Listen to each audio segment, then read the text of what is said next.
Pemerintah Provinsi DKI Jakarta kembali memperpanjang masa pembatasan sosial berskala besar selama 2 pekan ke depan. Dalam PSBB kali ini, sejumlah aturan pengetatan dikeluarkan untuk mengurangi penyebaran virus corona.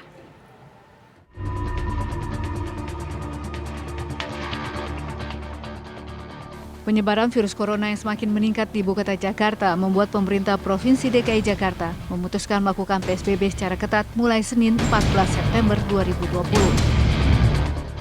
Untuk aktivitas perkantoran maksimal hanya diisi 25% pegawai dengan menerapkan jaga jarak. Di dalam fase 14 September ini, selama 2 pekan, ada 11 sektor usaha yang tetap boleh beroperasi dengan menerapkan protokol kesehatan secara ketat dan membatasi kapasitas 50% seperti kemarin. Jadi ke-11 sektor ini adalah sektor kesehatan, bahan pangan dan makanan minuman, itu kedua, ketiga sektor energi, keempat sektor komunikasi dan teknologi informasi, kelima adalah sektor keuangan, perbankan, sistem pembayaran dan pasar modal, dan seluruh yang berada dalam sistem keuangan di Indonesia, keenam adalah sektor logistik, ketujuh adalah sektor perhotelan, kedelapan adalah sektor konstruksi, kesembilan adalah sektor industri strategis, kesepuluh adalah sektor pelayanan dasar, utilitas publik, dan industri yang ditetapkan sebagai objek vital nasional dan objek tertentu. Serta yang ke-11 adalah sektor yang memfasilitasi kebutuhan sehari-hari. Adapun beberapa kegiatan yang harus ditutup sementara selama 2 pekan ke depan, meneruskan semua institusi pendidikan, sekolah masih tetap tutup. Lalu seluruh kawasan pariwisata, taman rekreasi, semua kegiatan hiburan tutup. Begitu juga dengan ketiga taman kota, RPtra, fasilitas-fasilitas umum yang terkait dengan pengumpulan orang itu tutup. Yang keempat adalah sarana olahraga publik. Olahraga ini dia lakukan secara mandiri di lingkungan masing-masing. Dan kelima juga kegiatan resepsi pernikahan, seminar, conference, semua dibatasi. Khusus untuk pernikahan dan pemberkatan perkawinan dapat dilakukan di KUA atau di kantor catatan sipil.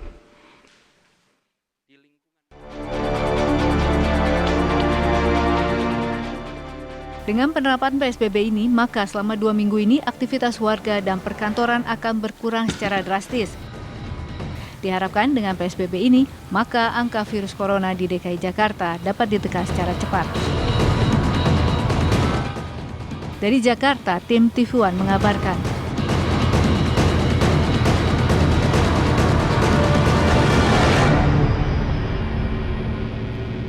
DKI Jakarta telah 2 kali melakukan PSBB ketat. PSBB ketat pertama dilakukan pada 10 April hingga 3 Juni 2020 dan PSBB ketat kedua dilakukan 14 hingga 27 September 2020. Ada sejumlah perbedaan kebijakan dalam kedua PSBB ketat tersebut dan berikut perbandingan kebijakan PSBB ketat pertama dan kedua di DKI Jakarta.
Petugas gabungan dari Ditlantas Polda Metro Jaya, Dinas Perhubungan, TNI, dan Satpol PP menggelar razia protokol kesehatan di checkpoint perbatasan Tangerang Selatan, Jakarta.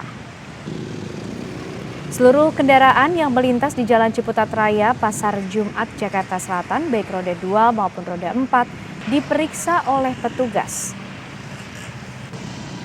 Mayoritas pengendara terlihat sudah mematuhi protokol kesehatan, namun masih ada yang melanggar. Meskipun di hari pertama, petugas tidak lagi melakukan himbauan dan langsung memberikan sanksi sosial dan denda Rp250.000 sesuai dengan peraturan Gubernur nomor 79. Pada PSBB ketat ini ada 8 titik checkpoint yang dijaga selama 24 jam. Kita melaksanakan operasi justisi untuk melihat sejauh mana tingkat kedisiplinan masyarakat, kepatuhan masyarakat terhadap aturan-aturan pola hidup yang bersih dan sehat sebagaimana diatur dalam Pergub 88 tahun 2020. Tentu di dalam Pergub tersebut tidak hanya moda transportasi yang dibatasi, tapi juga terkait dengan pembatasan di tempat usaha, kemudian juga di tempat ibadah dan sebagainya. Dan karena ini namanya operasi justisi, walaupun ini hari pertama pelaksanaan PSBB berdasarkan Pergub 88, tapi sudah tidak lagi dengan himbauan. Kita sudah mulai langsung dengan penindakan, di mana penindakannya mengacu kepada Peraturan Gubernur nomor 79. Ya, di mana di situ terdapat kewajiban-kewajiban yang harus dilaksanakan, termasuk sanksi apabila kewajiban tersebut tidak dilaksanakan. Lalu bagaimana pantauan terkini penerapan PSBB yang diperketat? Kita akan bergabung dengan rekan-rekan kami Almira Sabira yang sudah berada di Bundaran HI dan juga Desti Kusumo di Tanah Abang. Kita ke Almira terlebih dahulu. Almira, pantauan Anda di hari pertama kembali diberlakukannya PSBB ketat di DKI Jakarta di kawasan Bundaran HI seperti apa? Iya, selamat siang pemirsa dan juga Ken. Suasana hari pertama PSBB secara ketat khususnya di kawasan Bundaran HI Jakarta, di mana biasanya selalu ramai oleh pengendara dan juga pejalan kaki karena di sini merupakan kawasan perkantoran dan juga pusat perbelanjaan. Namun pantauan kami hingga siang hari ini kondisi lalu lintas di kawasan Bundaran HI nampak lengan, tidak ada antrian kendaraan yang berarti. Tadi dari Kepolisian Polda Metro Jaya dan juga Dinas Perhubungan Provinsi DKI Jakarta, kemudian juga Satpol PP terus bersiaga memantau pengendara untuk melakukan pengecekan terhadap ketaatan penerapan protokol kesehatan. Tadi dari arah Jalan Diponegoro menuju kawasan Bundaran HI, seluruh pengendara roda 4 diminta untuk membuka kaca dan dari beberapa pengendara terlihat ada yang tidak taat seperti tidak menggunakan masker, kemudian juga langsung diberikan sanksi sosial oleh Satuan Polisi Pamung Praja berupa menyapu trotoar yang ada di kawasan Bundaran HI menggunakan rompi oranye dan juga wajib mengisi data diri di posko Satpol PP yang sudah disiapkan. Sistem ganjil genap hari ini ditiadakan dan juga pemirsa, namun untuk kendaraan pribadi roda 4 hanya boleh mengangkut maksimal 1 baris mobil diisi oleh 2 orang. Akan tetapi aturan tersebut tidak berlaku apabila seluruh penumpang berasal dari satu tempat tinggal yang sama. Dan juga untuk kerumunan khususnya di wilayah DKI Jakarta, kemarin Gubernur Anies Baswedan menegaskan bahwa tidak boleh lebih dari 5 orang dan warga dihimbau untuk tetap berada di rumah. Selain itu berbeda dengan PSBB pada jilid 1, yang mana pada jilid pertama saat itu kendaraan ojek daring tidak diperkenankan untuk mengangkut penumpang dan hanya mengangkut barang bawaan saja. Namun di PSBB yang kedua, ojek daring diperkenankan membawa penumpang begitu, namun tetap taat ataupun patuh terhadap protokol kesehatan. Beberapa hal juga menjadi poin dalam PSBB secara ketat ini seperti kapasitas perkantoran baik swasta maupun juga milik pemerintah haruslah 25% dari kapasitas maksimal dan juga hanya ada 11 sektor ataupun bidang usaha yang diperbolehkan beroperasi selama PSBB secara ketat yang akan berlangsung selama 2 minggu ke depan. Nanti bila mana ada kasus positif virus corona baru di gedung pemerintahan maupun juga swasta, kemudian gedung tersebut diharuskan ditutup setidak-tidaknya selama 3 hari. Sementara itu, Ken. Baik, terima kasih Almira Sabira pantauannya dari kawasan Bundaran HI. Bagaimana di Tanah Abang yang juga menjadi salah satu pusat keramaian dengan adanya PSBB ketat di jilid 2 ini, Desti, silahkan pantauan Anda. Ya, Kenana dan juga pemirsa, hari pertama penerapan kembali PSBB secara ketat di DKI Jakarta. Pantauan kami di salah satu pusat perbelanjaan ataupun kawasan niaga Pasar Tanah Abang, ini aktivitas perdagangannya masih berlangsung seperti biasa saat PSBB transisi diberlakukan di DKI Jakarta. Ini dikarenakan Gubernur DKI Jakarta, Anies Baswedan, tidak melarang aktivitas perdagangan baik di pusat perbelanjaan maupun mal, namun tentu ada pembatasan-pembatasan seperti pengunjung ini dibatasi maksimal 50% dari jumlah normal. Meskipun begitu, kami memantau sejak pagi hari tadi hingga siang hari ini di Pasar Tanah Abang, khususnya di Skybridge Pasar Tanah Abang sendiri, ini untuk aktivitas jual belinya terbilang sepi. Ini dikarenakan tidak semua lapak pedagang yang ada di Skybridge Pasar Tanah Abang ini dibuka oleh pedagang. Kami berbincang dengan sejumlah pedagang yang ada di Skybridge Pasar Tanah Abang ini. Kondisi sepi ini sudah berlangsung sejak bulan Juni lalu, di mana pada saat itu Pasar Tanah Abang dibuka kembali setelah hampir 3 bulan ditutup selama PSBB tahap pertama yang saat itu diberlakukan oleh DKI Jakarta.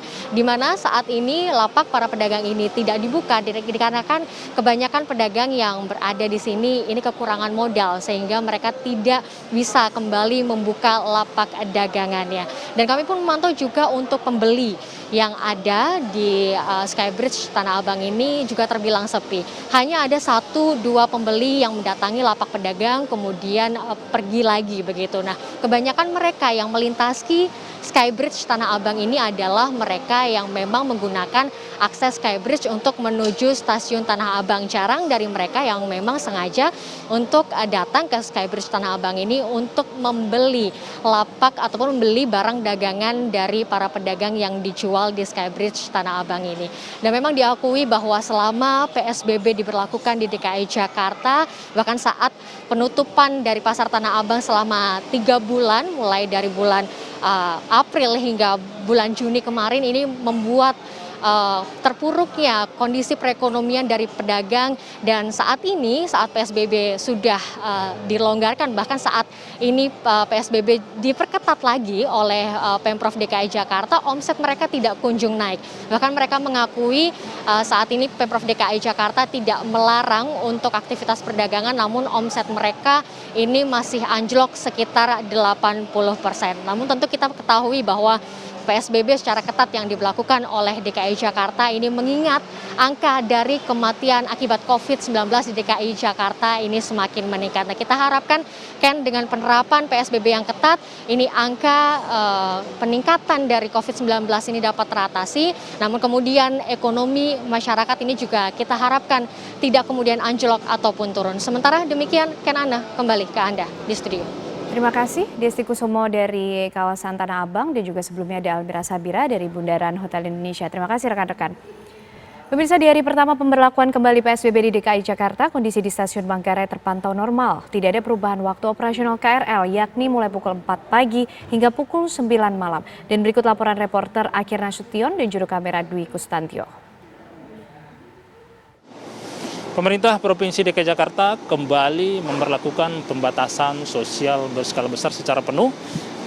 Peraturan ini diberlakukan setelah ditinjau pada bulan-bulan sebelumnya dalam masa PSBB transisi terjadi peningkatan penularan penyebaran wabah COVID-19 di Jakarta. Dan hari ini merupakan hari pertama kerja setelah kebijakan tersebut dilaksanakan. Pada kemarin ini diumumkan, dan kalau kami pantau di stasiun KRL Manggarai ini, kalau dari jumlah penumpang memang kami melihat ada penurunan dari sebelum masa PSBB transisi kami mengabarkan juga di tempat ini. Namun penurunan tersebut memang nampaknya belum signifikan karena memang kami sempat tadi berbincang dengan beberapa penumpang yang bekerja di daerah Sudirman maupun ke arah kota, mengatakan bahwa dari perusahaan seperti yang ditetapkan oleh pemerintah Provinsi DKI Jakarta, memang perusahaan swasta yang non esensial diperbolehkan untuk beraktivitas dengan pembatasan 25% yang boleh beraktivitas di tempat yang sama atau di kantor yang sama. Namun kalau kami sempat berbincang dengan para pekerja dan penumpang KRL yang ke arah kota maupun Sudirman, mengatakan bahwa dari perusahaan mereka belum ada penyesuaian dari aturan pemerintah Provinsi DKI Jakarta. tersebut sebanyak 25%, kalau di masa PSBB transisi diperbolehkan sebanyak 50%.